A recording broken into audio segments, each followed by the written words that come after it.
देशर चंद्र अभियान रे अपूर्व सफलता लाभ करिछि चीन।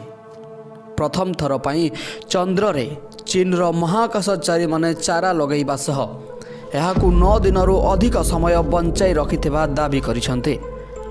गत 12 तारिख रे एही चारार फोटो मध्य सेमाने जारी करिसंते।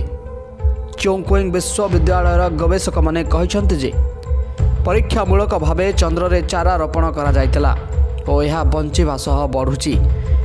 यह परीक्षारू 4टी अधिक बढ़िबार समस्त सूचना मिलुची बोली सेमाने कहिसंते।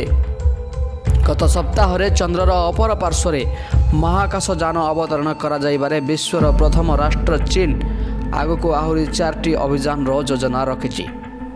एथिरे 2टी चंद्रर दक्षिण मेरु रे अवतरण करिवो। यह माध्यम रे चंद्ररू विभिन्न जैव सामग्री परीक्षा पाई आनिबा योजना रे थिबा चीन रो जातीय महाकाश परिचालन संस्थार उपमुख्य ऊ यान हुआ कहिसंते। तेबे खबर आश्चर्य लागिले भी सत। सब्सक्राइब करिया को भूलंतु नहीं हमर यूट्यूब चैनल सठिक खबर। धन्यवाद।